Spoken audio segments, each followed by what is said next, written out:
The first thing This anyone data needs point to here understand confirms about the the night of trend. March 7th Okay, I'm is that noting it that didn't down. start with Great, panic. let's keep going. It started with I know, silence. but we have to The be kind of careful. silence that settles One over a wrong building move at and it's over. 11:47 on a I need more Thursday time to night think. when most people are already asleep No, or please pretending to tell me be. that's not true. Michael How could Johnson this had happen? learned I to don't live understand. inside that silence for can't be 3 real. years now, Your ever results since are the back. hospice nurse Everything had looks closed great. Angela's eyes That's a for the relief. last time, Thank you. and the world Take had care. gone quiet in a way that never really I ended. was so worried. Sophie was 6 I'm here years now. old, It's okay. and she was I dying missed in his you. I arms. missed you too. Not dramatically, not like the movies.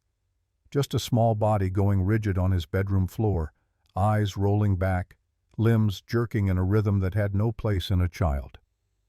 Michael had seen it twice before in the past year, but knowing what a seizure looked like didn't make watching it any easier. His hands shook as he turned her on her side, supporting her head the way Dr. Garcia had shown him, counting the seconds in his mind because the doctor had said to time them, had said that mattered, had said a lot of things that Michael couldn't remember now because his daughter was convulsing and he was alone.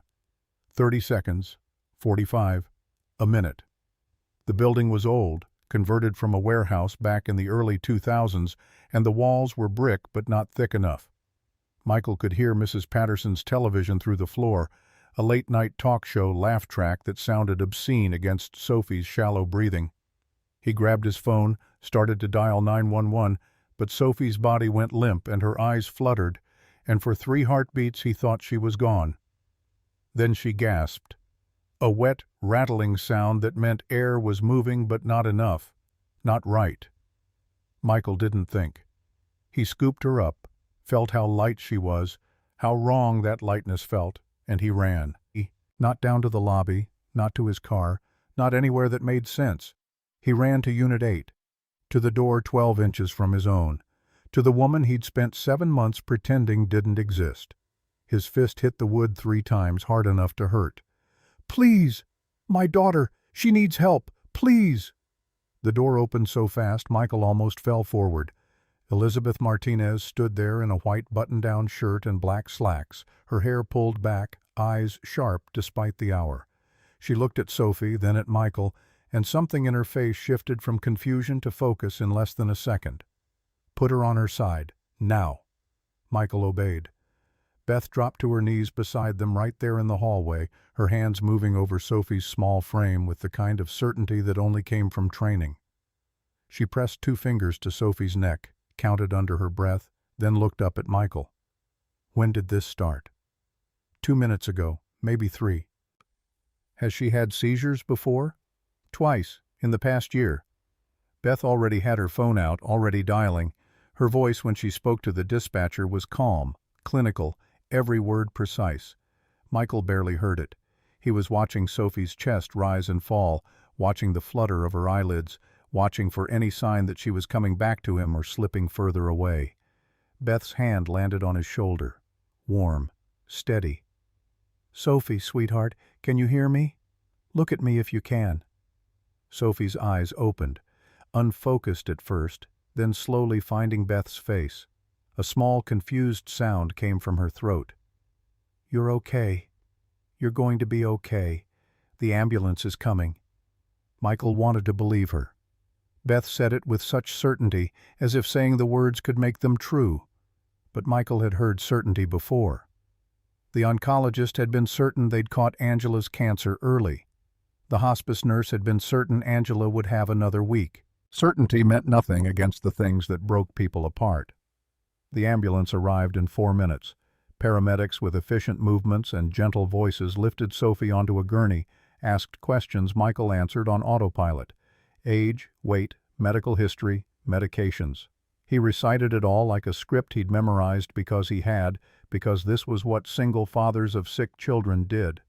They memorized scripts. They prepared for the worst while pretending to hope for the best. Beth appeared beside him as they loaded Sophie into the ambulance. She was wearing a jacket now, had her purse over her shoulder. "I'm coming with you." It wasn't a question. Michael almost said no, almost said he didn't need help, almost retreated into the armor he'd been wearing for 7 months.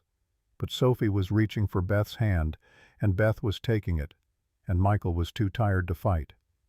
"Thank you." The words felt inadequate. Beth just nodded and climbed into the ambulance. Joe what? 7 months earlier, on a Tuesday morning in August, Michael Johnson had moved into Unit 7 with 2 suitcases, a box of his daughter's toys, and the kind of exhaustion that came from selling a house you never wanted to leave. The Pearl District building had high ceilings and exposed brick and rent that was $50 more per month than he could comfortably afford, but the real estate agent had said it was a good investment in his future, and Michael had been too numb to argue. He signed the lease with a pen that didn't work properly, scrawling his name in faint blue ink that looked like it might disappear. The apartment was empty except for Sophie's voice echoing off the hardwood floors as she explored the 2 bedrooms and the kitchen that opened into a living space with windows facing the Willamette River.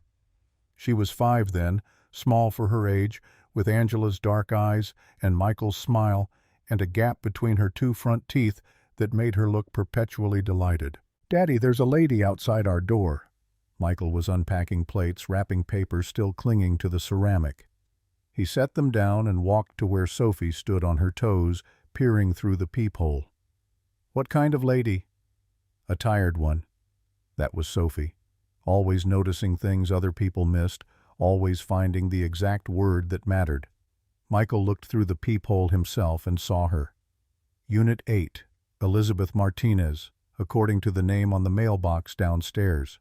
She was leaning against her door frame, forehead pressed to the wood, eyes closed. She wore scrubs or something like them, dark blue with some kind of logo on the chest, and she had the posture of someone who'd been standing for 12 hours and was running on nothing but stubbornness. Michael watched her for 5 seconds, then 10. She didn't move, just stood there like she needed a moment to remember how to work a doorknob. Sophie tugged his hand. "Should we ask if she's okay?" "She's fine, sweetheart. Just tired from work." "How do you know?" Because tired was something Michael recognized. Because Angela had stood exactly like that during chemo, during radiation, during the long, terrible months when every movement cost something she didn't have to give. Because some kinds of exhaustion lived in your bones and showed in the way you held yourself when you thought no one was watching. "I just know. Come on, let's finish unpacking your room." But Sophie kept looking through the peephole, kept watching the tired lady, and Michael made a mental note to teach his daughter about privacy and boundaries and not staring at neighbors. Later, when he had the energy for lessons that weren't about survival. The first real morning in the building came 3 days later. Michael had established a routine by then because routines were how you survived. 5:30 wake-up, shower while Sophie slept, coffee in the machine Angela had bought him for their 2nd anniversary, the one that made him think of her every morning and probably always would. Eggs and toast by 6:15. Wake Sophie at 6:30. Dress, teeth, hair, shoes. Out the door by 7:15 for the drive to her school, then another 40 minutes to his office downtown. Except on that Wednesday, August 23rd, at 6:45 in the morning, Michael stepped into the hallway with his travel mug and his laptop bag and stopped walking completely. She was there again. Unit 8, Elizabeth Martinez. Leaning against her door frame, but different this time, eyes open, staring at nothing. She'd just come home, Michael could tell, because she wore a different outfit than before, navy blazer and slacks, and she had the hollow look of someone who'd been awake too long and knew sleep wasn't coming any time soon. Their eyes met. Michael saw it. The microsecond flash of surprise that crossed her face when she registered him. Not dramatic, not obvious, just a tiny shift in her expression that said she hadn't expected to see a black man walking out of Unit 7 in this building in this neighborhood, the kind of look Michael had been getting his entire life, the kind he'd learned to read before he learned to read books. He nodded. Polite. Neutral. The nod that said, "I see you seeing me, and I'm not going to make this awkward for either of us." She blinked, and the surprise was gone, replaced by something that might have been embarrassment, or might have been exhaustion, or might have been both. Michael walked past her toward the elevator. He didn't say good morning, didn't introduce himself, Didn't do any of the neighborly things people were supposed to do because he'd learned a long time ago that some spaces you entered and some spaces you didn't, and this building with its high ceilings and river views was a space where he paid rent but didn't belong. "Daddy, you forgot your coffee!" Sophie's voice rang down the hallway, bright and loud and completely unconcerned with the adult awkwardness she was interrupting. She came running, bare feet slapping against hardwood, her gap-toothed smile wide as she held up his travel mug with both hands like a trophy. Michael turned back. Sophie reached him, breathless, and he took the mug and kissed the top of her head. "Thank you, baby. Now go put your shoes on." But Sophie wasn't looking at him. She was looking at the woman from Unit 8, who had straightened up from her door and was staring at Sophie with an expression Michael couldn't quite read. Not discomfort, not annoyance, something softer. The woman smiled. A real smile, not the polite neighbor smile or the "I'm fine really" smile. A smile that reached her eyes and changed her whole face. "She's beautiful." Michael's grip tightened on the mug. "Thank you, ma'am." He took Sophie's hand and walked her back to Unit 7, got her shoes on her feet, grabbed his own coffee, and left without looking back at Unit 8. But he thought about that smile the entire drive to work. Thought about it while he sat through a meeting about data migration protocols. Thought about it while he picked Sophie up from school and made her dinner and read her 3 chapters of Harry Potter before bed.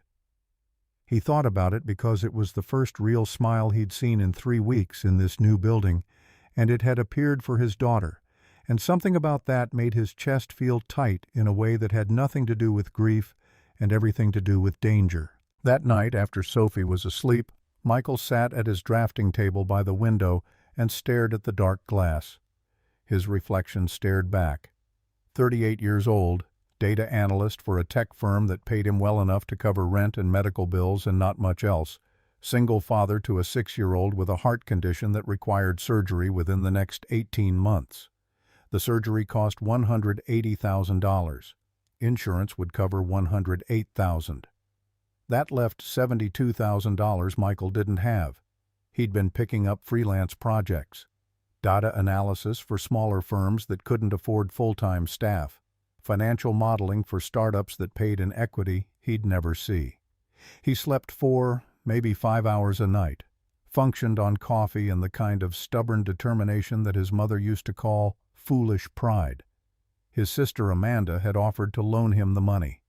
Twice. Both times Michael had said no, said he'd handle it, said thank you, but I've got this. Because he did have this.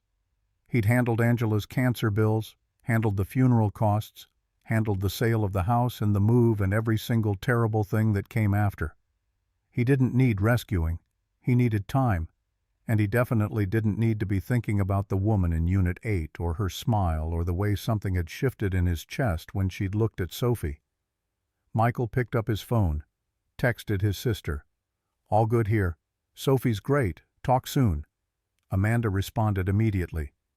"You need anything, call me. Anytime. I mean it." Michael set the phone down and went back to staring at his reflection. He'd moved to this building for a fresh start. Clean slate. No memories of Angela in the walls, no ghost of her laughter in the kitchen, no empty space beside him in bed that still felt like her shape. Just new walls and new neighbors and a chance to rebuild some kind of life that didn't revolve around what he'd lost. The last thing he needed was to complicate that with feelings for someone he didn't know.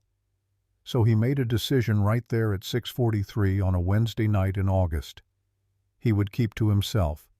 Be polite if they crossed paths, but don't engage. Don't invite conversation. Don't let Sophie make friends with the woman next door. Don't risk getting pulled into something that could only end badly. It was a good decision, a smart decision, a decision that lasted exactly until the next morning when Sophie asked why the lady had looked so tired and whether they should check on her and whether maybe they could bring her some cookies. "She's a grown-up, sweetheart. She can take care of herself." "But she looked sad, Daddy. Like you before you smile." Michael's hand froze on the spatula. He was making pancakes, Sophie's favorite, and the batter was burning, but he couldn't move. Like you before you smile. When had Sophie started noticing that?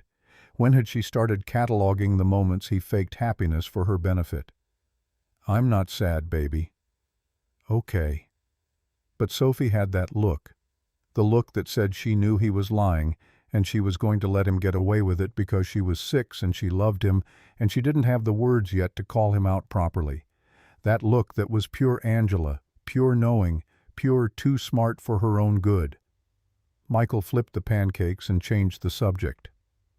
That afternoon, Sophie came home from school with a drawing, colored pencils on construction paper, the kind of art that elementary school teachers encouraged and parents stuck on refrigerators. Except this wasn't going on the refrigerator. This was a woman, drawn in simple lines, with long hair and a sad face. No smile. Just a curved line for a mouth that turned down at the edges. At the top, in Sophie's careful printing, "The Sad Lady." "Who's this?" "The tired lady from next door. I want to give it to her." "Sophie. She needs to know someone sees her, Daddy. You taught me that. You said when Mommy was sick, the people who saw her and didn't pretend she was fine were the ones who helped most." Michael's throat closed. He had said that. In some moment of vulnerability after Angela's funeral, when Sophie had asked why some people stopped visiting and others stayed. He'd said that the people who acknowledged the hard truth, instead of pretending everything was okay, were the ones who mattered. Now his 6-year-old daughter was trying to apply that lesson to a stranger. "Okay, but you have to be respectful. Just slide it under her door. Don't knock. Don't bother her." Sophie nodded, solemn as a judge, and walked to Unit 8 with the drawing clutched in both hands. Michael watched from their doorway as she knelt down, slid the paper under the door, and ran back. She looked up at him with those dark eyes that were Angela's eyes. "Do you think she'll like it?" "I think she'll think you're very kind." What Michael didn't say was that he hoped Elizabeth Martinez would ignore it, throw it away, not respond. Because if she responded, Sophie would want to do it again, and again. And before Michael knew it, his daughter would be building some kind of connection with the woman next door, and Michael would have to acknowledge her existence beyond polite nods in the hallway. But that evening, when Michael took the trash to the chute at the end of the hall, he saw light under the door of Unit 8, saw the shadow of feet in the gap, saw the drawing was gone. She'd kept it. Michael told himself it didn't matter. Told himself all the way through September and into October. Told himself while he learned Elizabeth Martinez's patterns, the way you learned anyone's patterns when you lived 12 inches apart, separated by brick and drywall. She left at 6 every morning, came home at 9 most nights, sometimes later.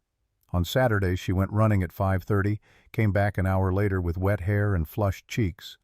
On Fridays she ordered Thai food from the place 3 blocks east, always tipped the delivery driver $20 cash.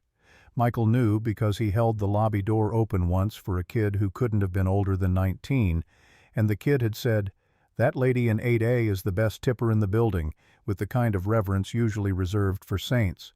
Her light stayed on until 2 or 3 in the morning most nights. Michael knew because he could see the glow under her door when he got up to check on Sophie, who still woke sometimes with nightmares about hospitals and needles and the mother she barely remembered. She listened to jazz. Miles Davis, Ella Fitzgerald, John Coltrane. The sound came through the wall between their units, soft enough that Michael had to press his ear to the brick to hear it, which he did exactly once and felt immediately pathetic about. No one visited her in 7 months.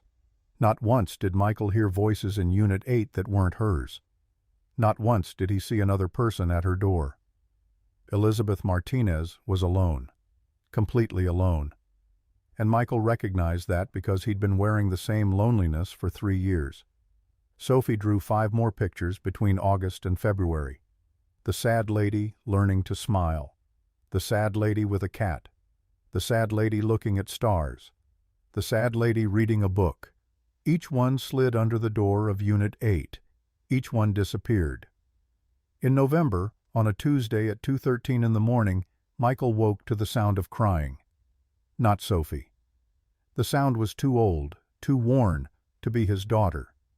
It came through the wall, through brick that was supposed to be soundproof but wasn't, Not really, not when someone was crying hard enough that their whole body shook with it. Michael sat up in bed, put his feet on the cold floor, walked to the wall and pressed his hand flat against it. The crying continued, raw and broken and private, the kind of crying you only did when you thought no one could hear. Michael's hand stayed on the wall.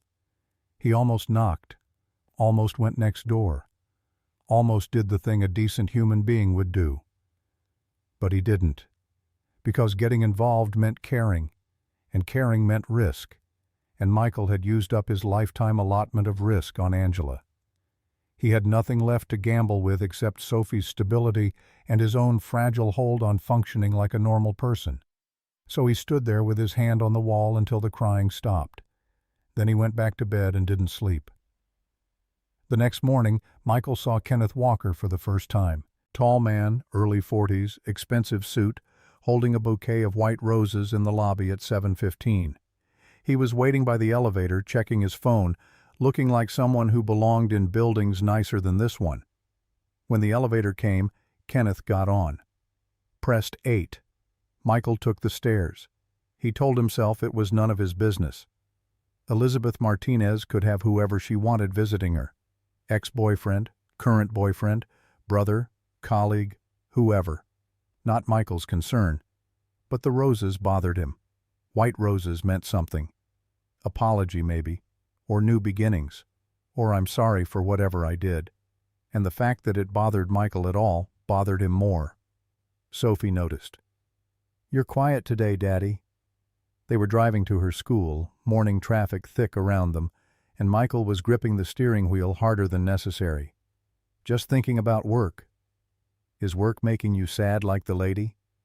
"Nobody's sad, sweetheart." Sophie didn't argue. She'd learned when to push and when to let things go, another skill no 6-year-old should have to master. She went back to looking out the window, humming a song from one of her shows, and Michael felt like the worst father in the world for lying to her. That afternoon he got the call from Dr. William Garcia. "Mr. Johnson, I need you to bring Sophie in for another scan. Her last echo showed some changes I don't like." Michael was at his desk. 42 emails waiting for response. A conference call in 10 minutes. A deadline tomorrow for a project that would determine whether he got the promotion that would pay for Sophie's surgery. "What kind of changes?" "I'd rather discuss it in person. Can you come in Friday?" "Yes." Michael hung up, stared at his computer screen. The words blurred together. Data sets and algorithms and models that meant nothing, absolutely nothing, compared to the 4 words Dr. Garcia hadn't said, but Michael had heard anyway. "Sophie is getting worse." Friday's appointment confirmed it. The ventricular septal defect in Sophie's heart was larger than it had been 6 months ago. The hole that should have closed on its own when she was an infant hadn't closed. Was getting bigger. Would require surgery not in 18 months, but in 3 months. The cost had gone up too. New scans, new specialists, new everything. $240,000 total. Insurance would still cover $108,000. That left $132,000 Michael didn't have and couldn't get. Dr. Garcia sat across from them in an office decorated with cheerful posters about heart health and smiled at Sophie with professional kindness. "You're a very brave girl, Sophie. Do you have any questions?" Sophie looked at Michael. Michael looked at the floor. "Will it hurt?" "You'll be asleep the whole time. When you wake up, your heart will be all better." "Can my daddy stay with me?" "Right up until you fall asleep, and he'll be there when you wake up." Sophie nodded, satisfied. Dr. Garcia turned to Michael. "We'll schedule it for early June. That gives you 3 months to prepare. Insurance will send the paperwork next week. You'll want to start coordinating with the financial office." Michael nodded, shook the doctor's hand, held Sophie's hand all the way to the car, got her buckled in, sat in the driver's seat and pressed his forehead against the steering wheel. $132,000. He could take a loan, destroy his credit, mortgage his future. Or he could ask Amanda again, swallow his pride, admit he couldn't do this alone. Or he could work harder, sleep less, take on more freelance, more projects, more everything. Push himself until something broke, and hope it wasn't him. Sophie's small hand touched his shoulder. "It's okay, Daddy. I'm not scared." Michael lifted his head, looked at his daughter in the rearview mirror. 6 years old and not scared. Braver than he'd ever be. "I know, baby. Me neither." The lie tasted like ash. That night, December 10th, Michael came home to find a piece of paper slipped under his door. White. Folded once. He opened it. "Unit 7, your keys. P.S. Tell Sophie I kept every single one of her drawings. They're the brightest part of my apartment." B. His spare key sat on the kitchen counter, the one he'd clipped to his laptop bag, the one he must have dropped somewhere in the building. Michael held the note for 2 hours, sat on his couch with it in his hands, reading those words over and over. The brightest part of my apartment. Elizabeth Martinez had kept Sophie's drawings, had counted them, had cared enough to notice they were missing from her week and to return a key with a note that said more than it should have. Michael folded the note and put it in his wallet, next to Sophie's school photo, next to the picture of Angela from their wedding. The next morning, Sunday, December 11th, at 7:05, Michael knocked on the door of Unit 8. Beth opened it, hair wet from a shower, surprise clear on her face. "Mr. Johnson." "Michael, and thank you for the note and for keeping Sophie's drawings. She's talented, the colors she uses, the way she sees people. She gets that from her mother." The words came out before Michael could stop them. Creating a wall, establishing distance, reminding both of them that there was a story here Beth didn't know and Michael wasn't sharing.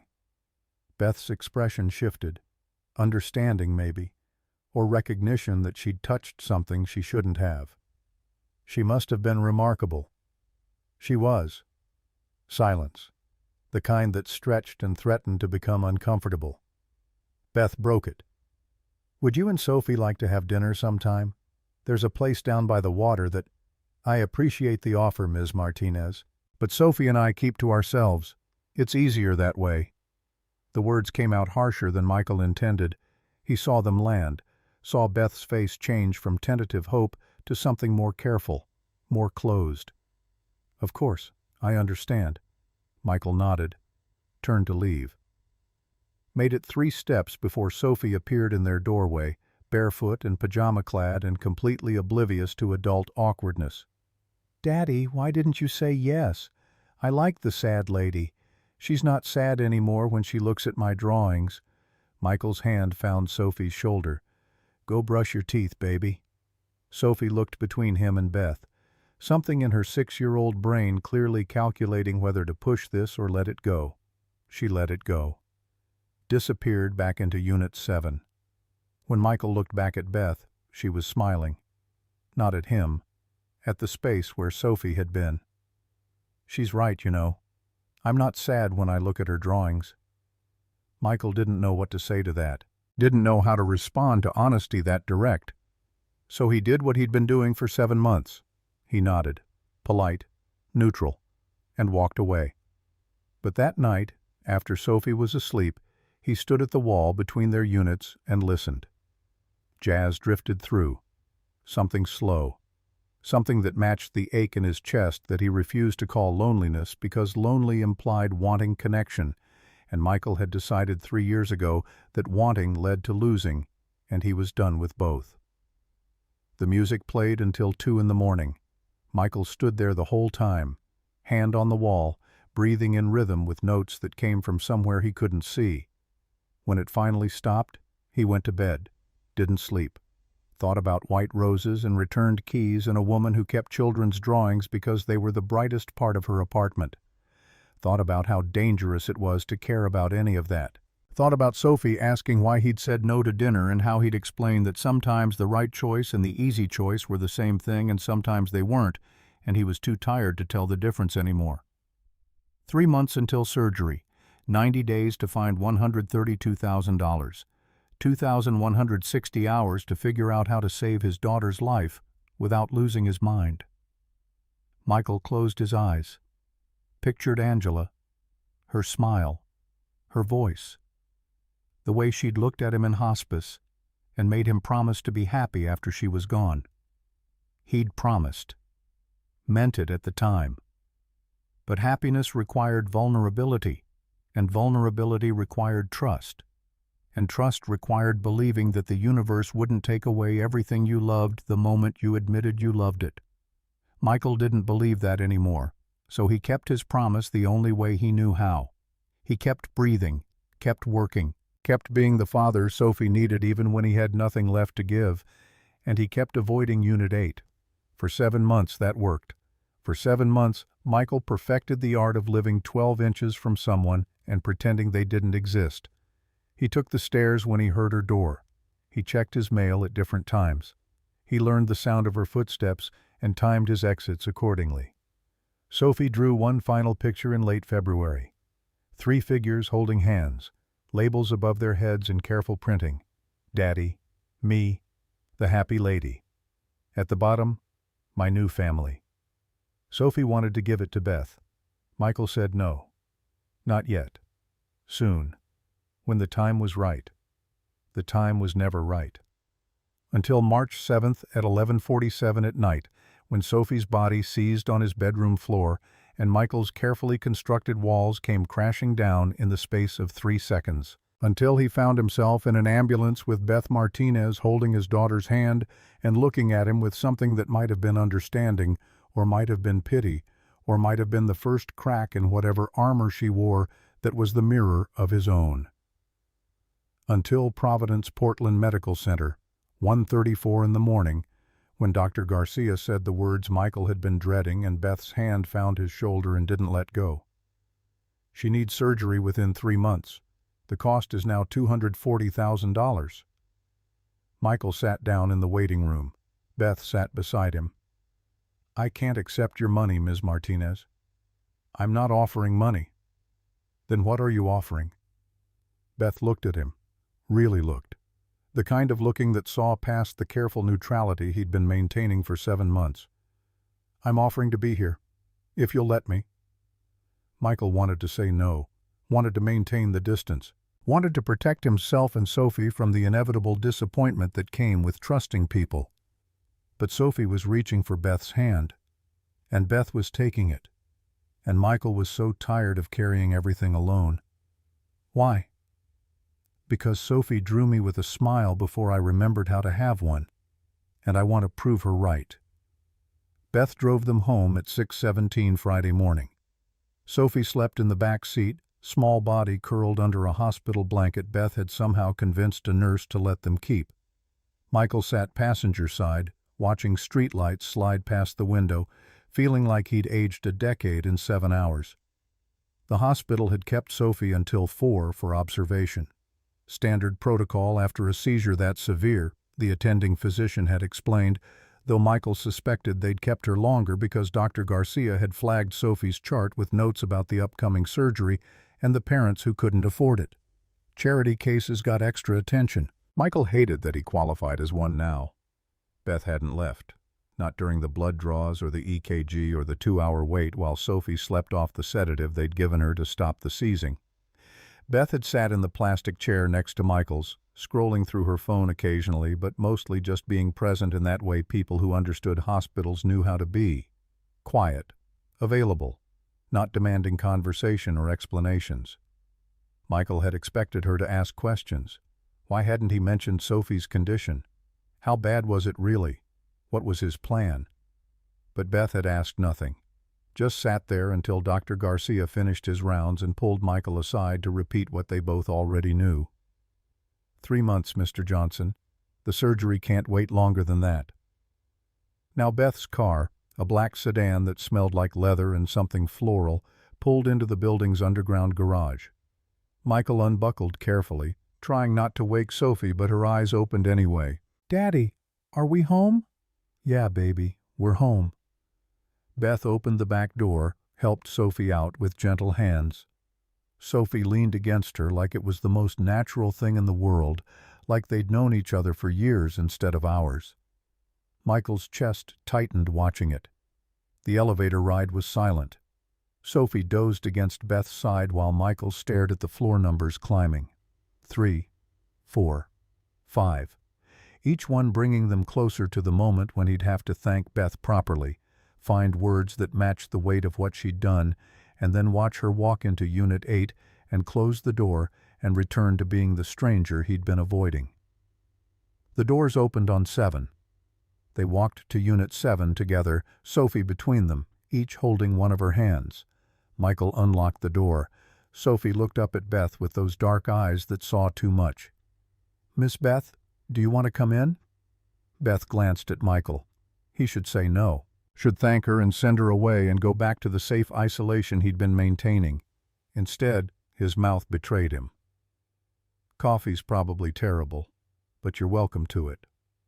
Beth smiled. Small, careful. Terrible coffee sounds perfect. Inside, Michael got Sophie settled on the couch with a blanket and the iPad she used for homework. She pulled up a drawing app immediately, fingers already moving across the screen in that focused way she had when inspiration struck. Michael left her to it and went to the kitchen.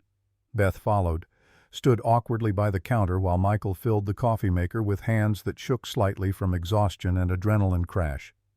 "You didn't have to stay all night." "I know.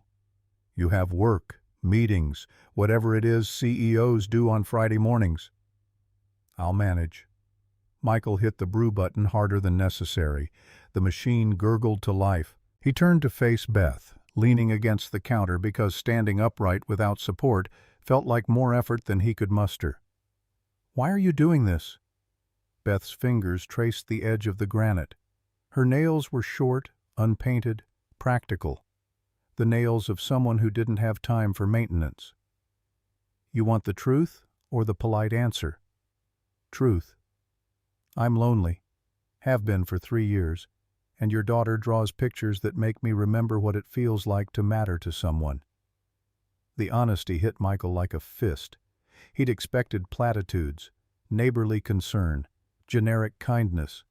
Not this raw admission from a woman who ran a company and probably had 100 people reporting to her and shouldn't have time to be lonely. "You're a CEO. You must have people around you constantly." Having people around you and mattering to them aren't the same thing.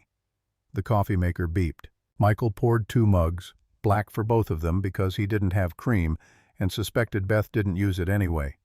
He handed her one. Their fingers brushed. Beth pulled back first. They drank in silence. The coffee was terrible, overbrewed and bitter, exactly as promised. Beth didn't complain. Sophie appeared in the kitchen doorway, iPad clutched to her chest. "Daddy, I made something for Miss Beth." She held out the screen. A drawing of 3 people holding hands. Himself, Sophie, and Beth. Above their heads, blocky letters spelled out, "Thank you for helping us." Beth set down her coffee mug. Took the iPad with both hands like Sophie had given her something precious. Her eyes got bright in that way that meant she was fighting tears and losing. "Sophie, this is beautiful. Can I keep it?" Sophie nodded enthusiastically. "I can send it to your phone if you give Daddy your number." Michael's hand tightened on his mug.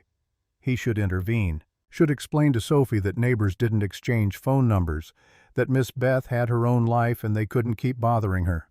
But Beth was already reciting her number and Sophie was typing it into Michael's phone, and the moment passed before he could stop it. The drawing sent with a soft whoosh. Beth's phone buzzed in her pocket. She pulled it out, looked at the screen, and something in her face softened completely. "Thank you, Sophie. I'll put this somewhere I can see it every day." Sophie beamed, then yawned, a jaw-cracking yawn that made her look even smaller and more fragile than usual. Michael set down his coffee. "Bedtime for you, even if it's morning." "But I'm not tired." "Your body needs rest. Doctor's orders." Sophie knew better than to argue with doctor's orders. She hugged Beth around the waist, quick and fierce, then shuffled toward her bedroom.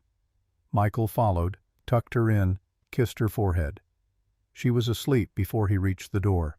When he came back to the kitchen, Beth was rinsing their mugs in the sink, domestic and strange and entirely too comfortable in his space. "You don't have to do that." I know, old habit.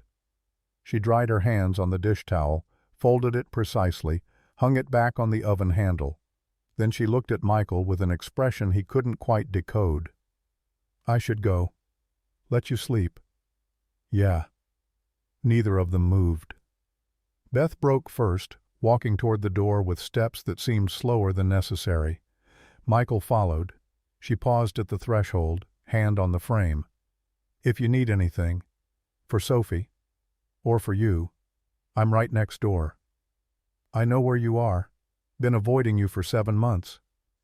The words came out before Michael could filter them. Beth's eyebrows rose. I noticed. Sorry. Don't be. I've been avoiding people for 3 years. I recognize the technique. She left. Door closing with a soft click that somehow felt louder than it should have. Michael stood there for a full minute, staring at the wood, feeling like something fundamental had shifted, and he couldn't quite identify what. His phone buzzed. A text from Amanda. How's Sophie? You've been quiet. Michael typed back. Hospital last night. She's okay. Surgery moved up to June. 3 dots appeared immediately. Disappeared. Appeared again. Amanda was choosing her words carefully, which meant she was about to say something he didn't want to hear. I have the money. You know I have it. Please let me help. Michael's thumb hovered over the keyboard. He could type yes. Could accept. Could let his sister write a check that would solve this entire nightmare. But accepting meant owing, and owing meant losing the last shred of independence he had left. I've got it. Just need more time. Michael, I said I've got it.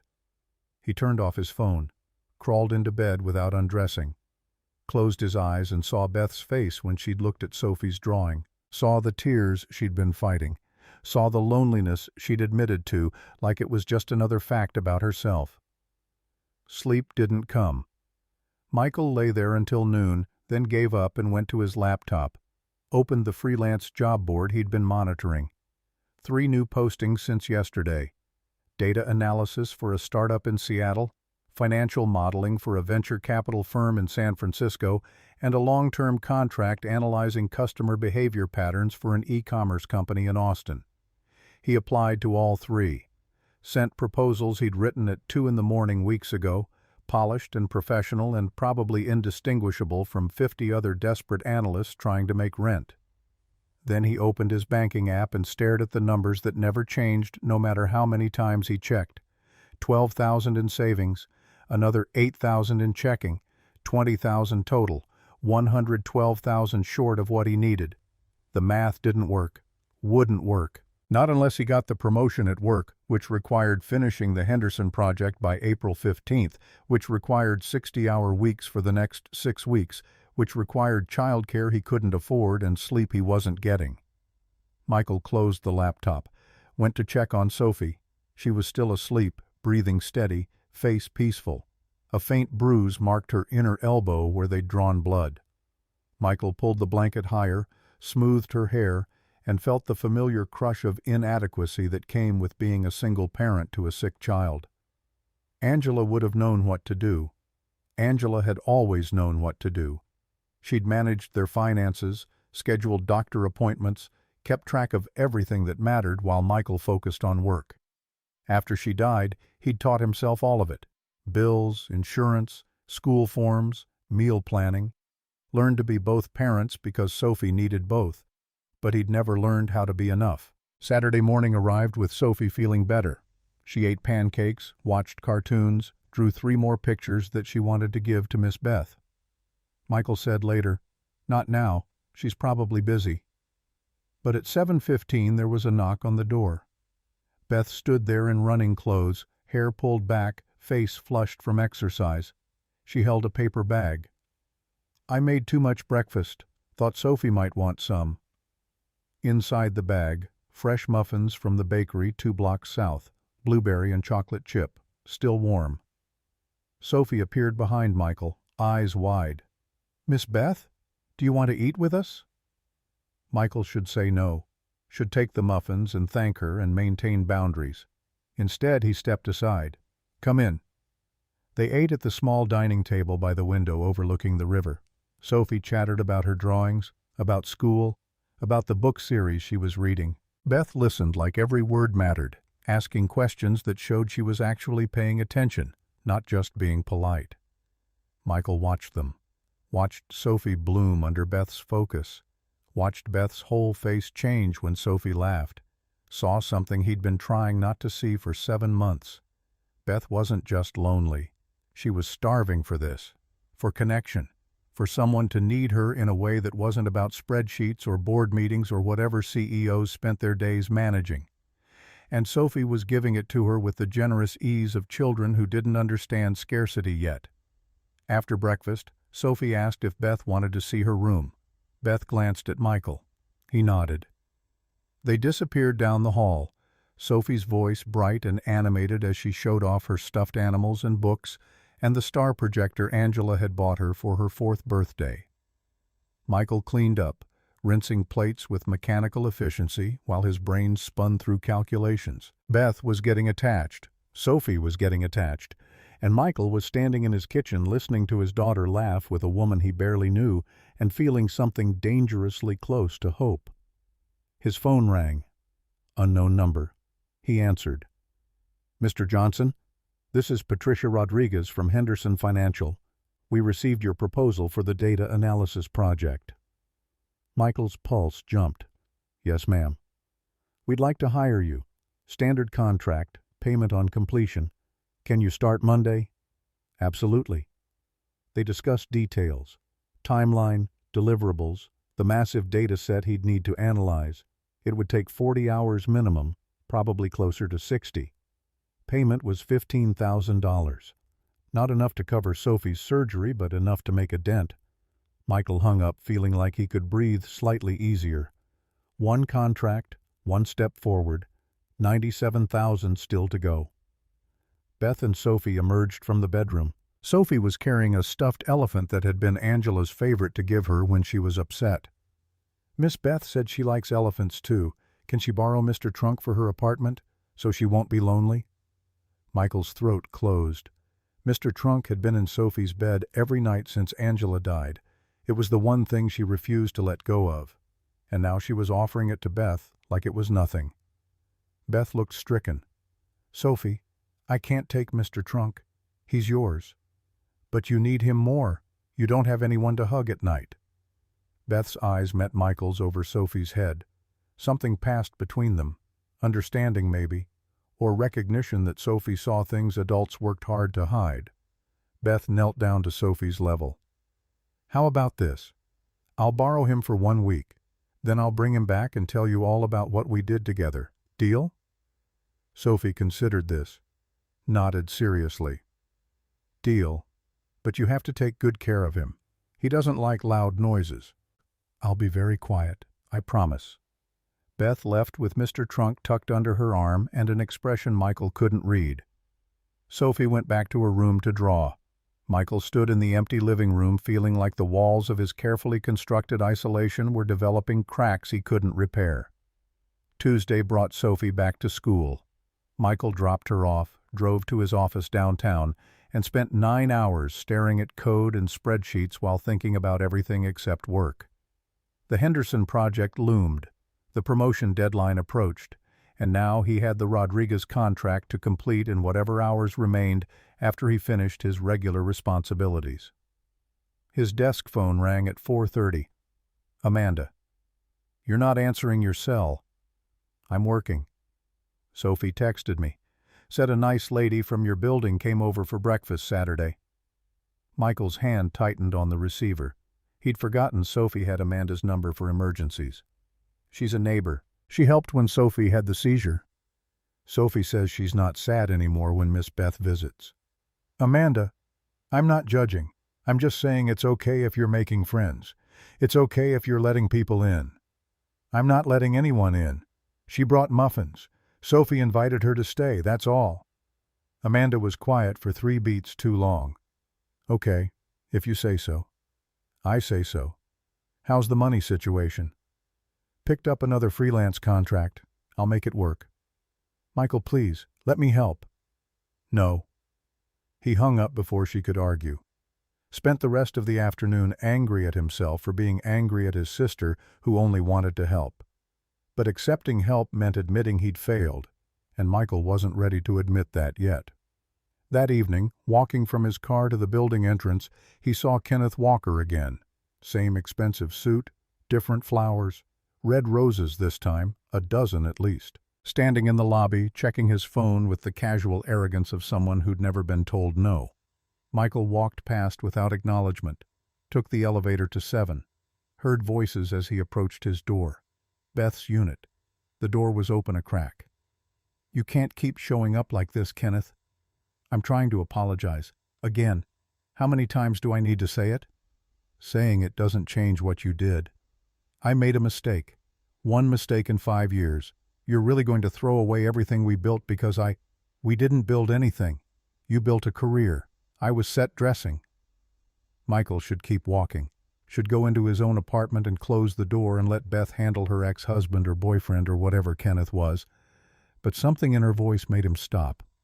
"Beth, come on. We were good together. We were convenient together. There's a difference. You're being unreasonable. I'm being clear. Please leave." "Not until we talk about this properly." Michael knocked on Beth's door. Not hard, just 3 solid raps that interrupted whatever Kenneth had been about to say next. The door swung open fully. Beth stood there in work clothes, hair down, face set in an expression that was pure ice. Behind her, Kenneth held his roses like weapons. "Michael, hi."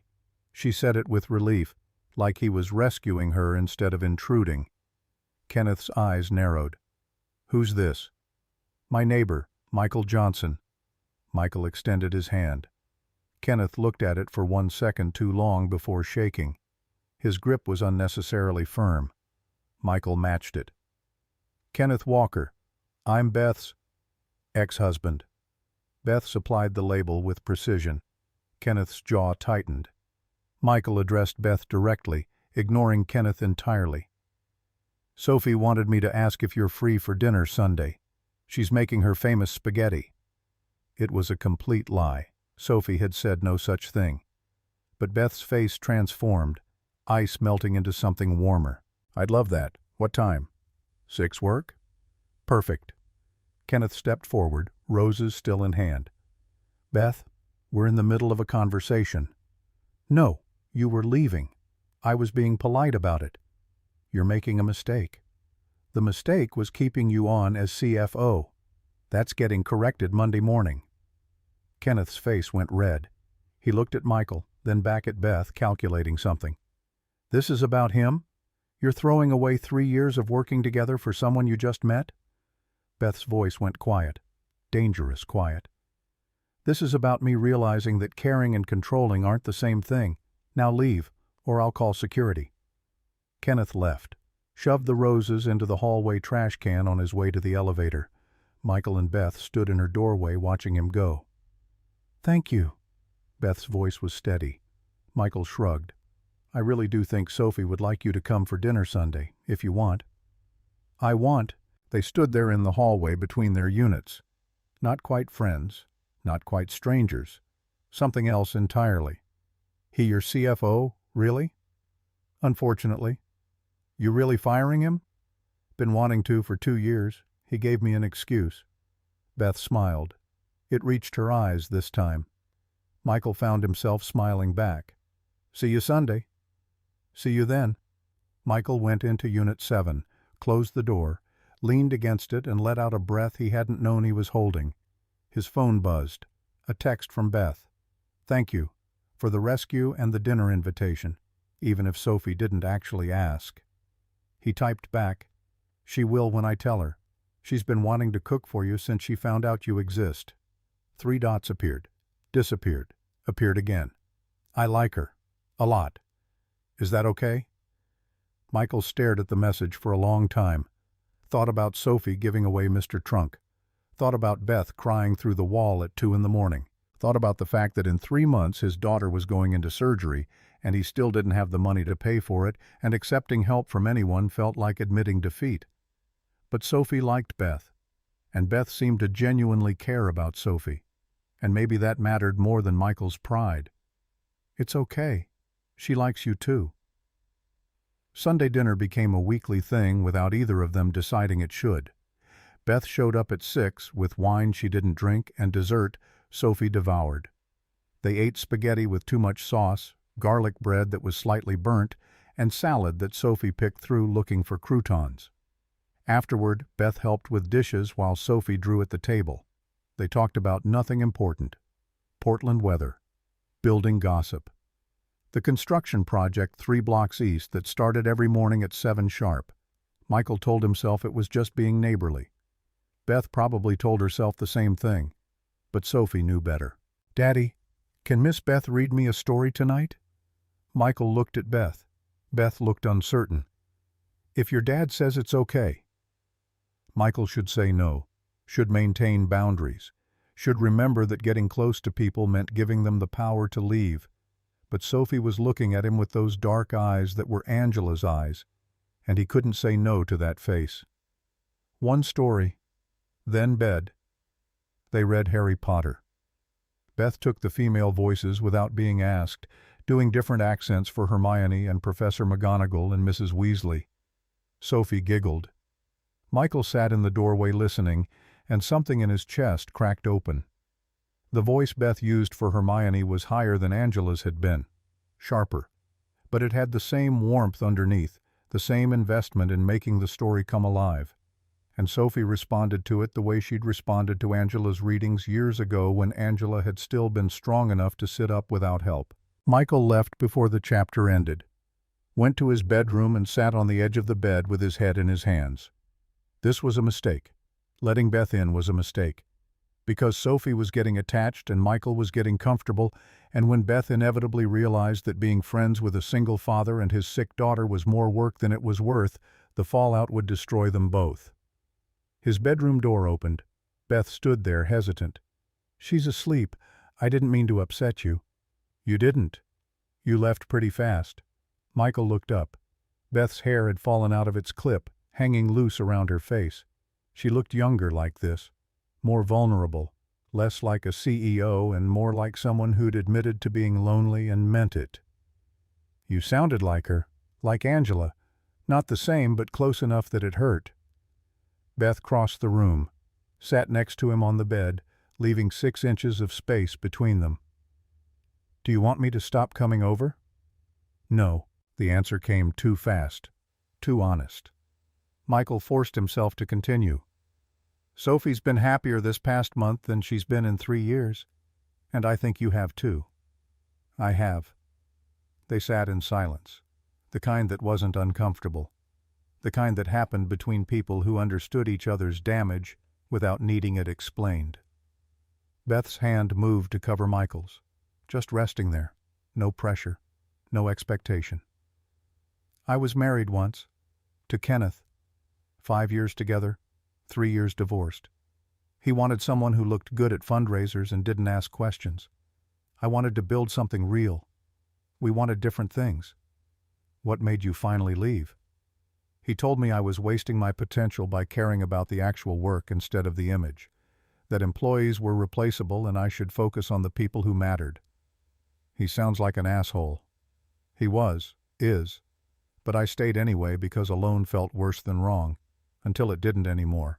Michael turned his hand over, laced his fingers through Beth's. She didn't pull away. "Angela told me to find someone after she was gone, made me promise at hospice. I told her that was impossible." "What changed?" "Sophie drew you with a smile before you remembered how to have one. She hasn't drawn anyone smiling since Angela died. Kids see things we miss." Beth's thumb traced circles on the back of Michael's hand, small movements that shouldn't have felt as significant as they did. "I don't know how to do this, any of this. I'm good at spreadsheets and board meetings and firing people who underperform. I'm terrible at being the person someone needs." "That's not what Sophie thinks." "Sophie's 6. She doesn't know better yet. She knows you kept every drawing she made. She knows you stayed at the hospital all night when you didn't have to. She knows you're not sad when you look at her. Kids don't need perfect. They need present." Beth leaned her head against Michael's shoulder. He let her. They sat like that until his alarm beeped, reminding him it was 8:30 and he had freelance work to do and invoices to send and approximately 4 hours of sleep to get before tomorrow started. Beth left. Michael stayed on the bed for another 10 minutes, staring at his hand where hers had been, feeling like he'd just crossed a line he couldn't uncross. Friday, March 22nd, Michael brought Sophie to Beth's office. Not planned. Sophie had begged to see where Miss Beth worked, and Michael had taken a late lunch to make it happen. They rode the elevator to the 14th floor of a building downtown that smelled like expensive coffee and corporate ambition. Beth's office had glass walls and a view of the city that probably cost more per month than Michael's entire apartment. She looked up from her computer when they walked in, and her whole face changed. "Sophie, what are you doing here?" Sophie ran around the desk, threw her arms around Beth's waist. "I made you something." She pulled out a drawing, Beth and Sophie holding hands under a rainbow. Title: My Favorite Person Who Isn't Daddy. Beth's eyes got wet. She hugged Sophie tight, then looked at Michael over Sophie's head with an expression that said thank you, and I'm sorry, and I'm in way over my head all at once. Voices outside the office. Kenneth's voice, sharp and professional. "Elizabeth, we need to discuss the quarterly." He stopped in the doorway, saw Michael, saw Sophie. His face went carefully blank. "I didn't realize you had visitors." "I always have time for Sophie." The emphasis was deliberate. Kenneth's jaw tightened. "Perhaps we could reschedule our meeting. Clearly you're busy with more important matters." The sarcasm wasn't subtle. Beth stood, placing herself between Kenneth and Sophie without making it obvious. "Sophie and Michael are important to me." "Yes." Kenneth's eyes locked on Michael. "Must be nice, having someone take care of you and your kid. Very convenient arrangement." Michael's hands curled into fists. Sophie pressed against his leg, sensing the tension even if she didn't understand it. Beth's voice went ice cold. "Kenneth, get out of my office." "I'm just saying what everyone's thinking. Single dad, sick kid, suddenly very friendly with the CEO. People notice patterns, Elizabeth." Michael stepped forward, placed his hand on Sophie's shoulder, keeping her behind him. "Say what you want about me, but you leave my daughter out of your mouth." Kenneth smiled, the kind of smile that held no warmth. "Sensitive subject? Interesting." "Kenneth." Beth's voice cut through the tension like a blade. She walked to the door, held it open. "Out, now, or I'm calling security." Kenneth left, but his parting words drifted back through the glass walls. "This won't end well, Elizabeth. Mark my words." The door clicked shut. Beth turned to Michael and Sophie. "I'm so sorry. He's an asshole. Yeah, we established that." Sophie tugged Michael's hand. "Daddy, why was that man being mean?" Michael knelt down to her level. "Some people say mean things when they're unhappy. It's not about us. It's about him." Sophie considered this with the seriousness only children could manage. "He should talk to Miss Beth more. She makes people happy." Beth made a sound between a laugh and a sob. She knelt next to Michael, eye level with Sophie. "Thank you, sweetheart. For the drawing and for being here, and for being you." They left 20 minutes later. Michael held Sophie's hand in the elevator, watching the floor numbers descend, replaying Kenneth's words in his head. People notice patterns. This won't end well. Michael had noticed patterns too. Had seen the way Beth looked at Sophie like she was something precious. Had felt the way his own chest tightened when Beth smiled. Had recognized that he was falling into something he hadn't asked for and couldn't afford. Because Kenneth was right about one thing. Michael did need help, did need someone. And Beth was offering it freely, generously, without asking for anything in return, which made accepting it feel like taking advantage even when it wasn't. That night, after Sophie was asleep, Michael's phone buzzed. "Beth, can we talk?" he texted back. "Fire escape in 5? They met outside his window. The March air was cold, carrying the smell of rain that hadn't fallen yet. Beth wore a sweatshirt and jeans, hair loose, face scrubbed clean of the makeup she wore to work. "I'm sorry about Kenneth." Michael shrugged. "Not your fault. He was out of line. Way out of line." "He wasn't entirely wrong." Beth turned to face him, leaning against the railing. "What do you mean?" Michael chose his words carefully. "I do need help. Sophie does need surgery, and you are in a position to provide both." Kenneth sees that. Anyone would. "Is that what you think this is? Me feeling obligated?" "I think you're a good person who saw someone struggling and wanted to help, and I think I've been letting you because I'm desperate." "Michael," I heard what he said. "People notice patterns, and the pattern here is pretty clear. Single black dad, white CEO, kid who needs expensive surgery. It looks like exactly what Kenneth accused it of being." Beth's hands gripped the railing hard enough that her knuckles went white. "Do you actually believe that? That I'm only spending time with you and Sophie out of some savior complex?" "I don't know what to believe. All I know is that 3 months ago I was alone and that felt safer than this." "Safer than what?" "Than caring about someone who might leave." The words hung between them. Beth's face did something complicated, hurt and understanding and anger all at once. "I'm not leaving. You don't know that. Nobody knows that. Angela promised she'd fight, promised she'd beat it, promised me we'd grow old together. She died anyway." "I'm not Angela." "I know, but everyone leaves eventually. Cancer or choice or just life getting in the way. And when you do, Sophie will be devastated. So will I. And I'll have no one to blame but myself for letting this happen." Beth was quiet for a long time. When she spoke, her voice was steady but strained. "What are you saying? That I should stop coming around?" Michael wanted to say yes, wanted to rebuild his walls and go back to safe isolation. But the thought of Sunday dinners ending, of bedtime stories stopping, of Sophie's face when he told her Miss Beth wasn't coming anymore, it made his chest feel like someone was squeezing it in a vice. "I don't know what I'm saying. I just know I'm terrified, of needing you, of Sophie needing you, of what happens when this all falls apart." "What if it doesn't fall apart?" "Everything falls apart eventually." Beth reached for his hand, held it between both of hers, then let it fall apart later, when we've had time to build something worth breaking. Michael looked at her, really looked, saw the fear in her eyes that mirrored his own, saw the hope underneath it, saw someone just as lonely and just as scared taking the same risk he was. "I can't give you anything back. No fancy dinners or expensive gifts or whatever it is CEOs expect.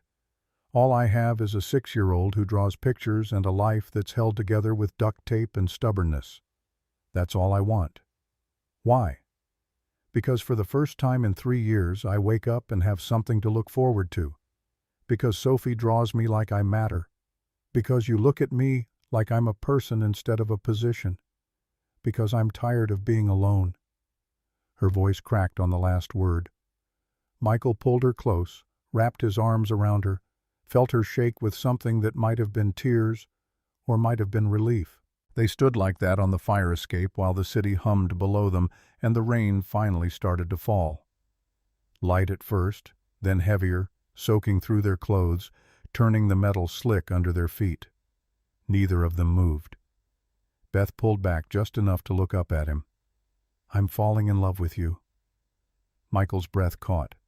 He should tell her to stop, should remind her they'd known each other barely a month, should list all the reasons this was a terrible idea. Instead, his hand cupped her face. "Say it again." "I'm falling in love with you and Sophie, and I'm terrified because I've never wanted something I could actually lose." "You already have it. Both of us. Since the first drawing, I was just too scared to admit it." He kissed her. Soft at first, then deeper when she responded, her hands fisting in his wet sweatshirt, pulling him closer. The rain poured down around them, and Michael felt like he was drowning and being saved simultaneously. When they finally broke apart, both breathing hard, Beth's forehead rested against his. "What now?" "Now we go inside before we get pneumonia, and tomorrow we figure out how to do this without screwing it up. And if we do screw it up, then at least we'll have tried." They went inside. Beth stayed until midnight, sitting on Michael's couch while he worked on the Rodriguez contract, and she answered emails on her phone. Not talking, just being together in the same space. When she finally left, she kissed him at the door, soft and quick, then disappeared into Unit 8. Michael closed his door and leaned against it, smiling like an idiot, feeling more alive than he'd felt in 3 years. Then his phone rang. Unknown number. He answered. "Mr. Johnson, this is Providence Hospital Financial Services. We're calling about Sophie's upcoming surgery and the outstanding balance." The conversation lasted 15 minutes. When it ended, Michael sat on his couch with his head in his hands, doing math that still didn't work. $132,000. 60 days until surgery. And now Beth was in love with him, and he was in love with her, and Kenneth's words echoed in his head. People notice patterns. Single dad, sick kid, CEO girlfriend. Michael could already see how it would look if he accepted help from Beth now, how Kenneth would spin it, how the world would judge it, how Michael would always wonder if Beth stayed because she wanted to or because she felt obligated to the man whose child she'd helped. He couldn't ask her for money, wouldn't ask her. Not when accepting would poison everything they were building, which meant he had 60 days to find $132,000 on his own, or lose everything anyway. The Henderson project consumed Michael's life for the next 3 weeks. 60-hour weeks became 70, then 80. He arrived at the office at 6 in the morning and left at midnight, surviving on coffee and the vending machine sandwiches that tasted like cardboard wrapped in plastic. Sophie stayed with Amanda Monday through Thursday, coming home weekends when Michael could pretend to be a functional parent instead of a walking exhaustion case. Beth texted him every day. Small things, photos of Mr. Trunk sitting on her couch, updates about her morning runs, questions about whether he'd eaten lunch. Michael responded when he could, which wasn't often enough, and felt guilty about that too. Sunday dinners continued, the one non-negotiable in Michael's schedule. 6 o'clock, Unit 7, spaghetti or tacos or whatever Sophie wanted to make. Beth showed up with wine and stayed until Sophie went to bed, then stayed longer while Michael pretended to work and actually just wanted her nearby. They didn't talk about money, didn't discuss the surgery, didn't acknowledge the approaching deadline that hung over everything like storm clouds that never quite broke. But Michael felt it. Every invoice he sent, every check he deposited, every night he lay awake calculating whether this contract, plus that bonus, plus selling his car, would equal enough. The math never worked. Always came up short by amounts that felt insurmountable. $47,000, $32,000, $29,000 if he sold everything he owned and moved into a studio apartment in a worse neighborhood and fed Sophie ramen for a year. Still not enough. On a Tuesday in mid-April, Kenneth showed up at Beth's office again. Michael knew because Beth called him at 7 in the evening, voice tight with controlled anger. He's filing a formal complaint with the board. Says I'm showing favoritism to personal relationships over company interests. Michael was at his desk, staring at code that had stopped making sense 2 hours ago. What does that mean? It means he's trying to get me removed as CEO. He needs 4 votes out of 7 board members. He has 3. Can he do that? If he convinces one more person I'm not fit to lead? Yes. Michael's hand tightened on his phone. This is because of me. This is because Kenneth is a vindictive asshole who can't handle rejection. It's not about you. He literally said I'm a distraction, that you're choosing personal matters over the company. I'm not choosing. I can handle both. Beth, don't. Don't you dare suggest I stop seeing you and Sophie to make this easier. I won't do it. Michael wanted to argue, wanted to point out that maybe Kenneth was right, that maybe Beth was sacrificing her career for a relationship that was barely a month old, but arguing meant pushing her away, and Michael had already admitted he was falling for her. Walking it back now would be cowardice. "What do you need from me?" Beth exhaled slowly. "Nothing. Just keep being exactly who you are. I'll handle Kenneth." She hung up. Michael stared at his computer screen for another hour without typing a single word. Then he closed his laptop, went home, and found Sophie asleep on the couch with one of Beth's borrowed books clutched to her chest. He carried her to bed, tucked her in, sat on the edge of the mattress, watching her breathe, counting each rise and fall of her small chest. 53 days until surgery. $29,000 short, even if everything went perfectly. And now Beth was fighting for her job because she'd chosen to care about them. Michael's phone buzzed. "Amanda. Sophie says you're barely home anymore." "What's going on?" he typed back. "Working. Need the money. For the surgery? What else would it be for? I told you I have it. Please stop killing yourself." Michael turned off his phone without responding, went to his own room, opened his laptop and the Rodriguez contract he still hadn't finished. Worked until 3 in the morning, making mistakes he'd have to fix tomorrow. But at least he was doing something. At least he wasn't just sitting there watching his daughter's life depend on money he didn't have.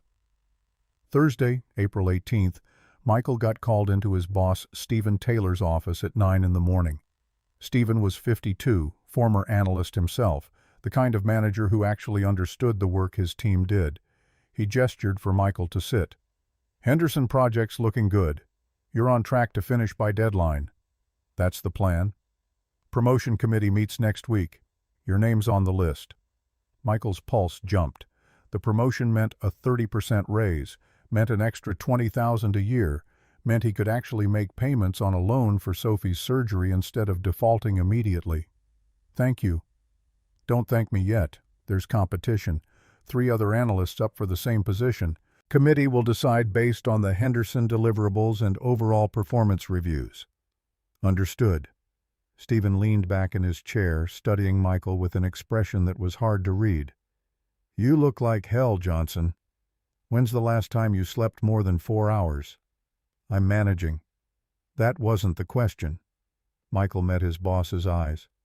"I appreciate the concern, but I need this promotion, so I'm doing whatever it takes." Stephen nodded slowly. "Just make sure whatever it takes doesn't put you in the hospital before you can actually use the raise." Michael left feeling like he'd been given both encouragement and a warning. He went back to his desk, opened the Henderson files, and worked straight through lunch. At 2:30 his phone rang. Sophie's school.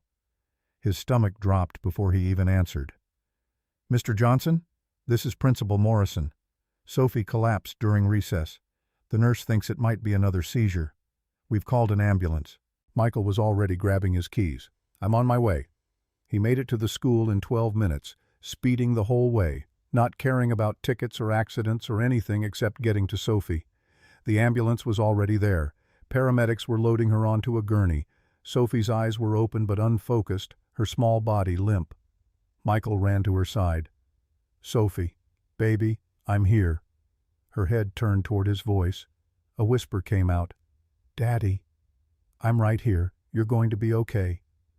The paramedics asked the same questions as last time. Michael gave the same answers. They loaded Sophie into the ambulance. Michael climbed in after her, and for the second time in 6 weeks, found himself racing toward Providence Hospital with his daughter's life hanging in some terrible balance. This seizure had lasted longer. Almost 3 minutes, according to the school nurse. Sophie's vitals were unstable. Her heart rate was too fast, then too slow, then too fast again. The paramedic kept adjusting equipment, calling ahead to the ER, using medical terminology Michael didn't understand and didn't want to. They arrived. Doctors and nurses swarmed. Sophie disappeared behind curtains and urgent voices. Michael stood in the hallway holding a clipboard he couldn't focus on, filling out forms he'd filled out before. His phone buzzed.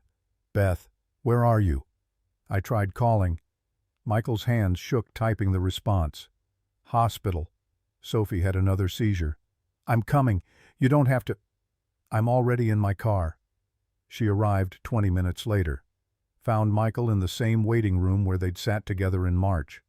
This time he wasn't crying, wasn't breaking down, was just sitting very still, staring at the wall, feeling like if he moved too fast something fundamental would shatter. Beth sat next to him, took his hand. What did the doctors say? That they're running tests, that they'll know more soon, that I should prepare for the surgery to be moved up again. How soon? They didn't say, but if she's having seizures this frequently. Michael didn't finish. Couldn't finish. Beth squeezed his hand harder. They waited for an hour, then 2. Finally, Dr. Garcia appeared, his expression carefully neutral in the way doctors learn to be when delivering news no parent wanted to hear. Sophie's stable. We've given her medication to prevent further seizures, but Mr. Johnson, we need to move the surgery up. I'm recommending we schedule it for May 15th. Michael did the math instantly.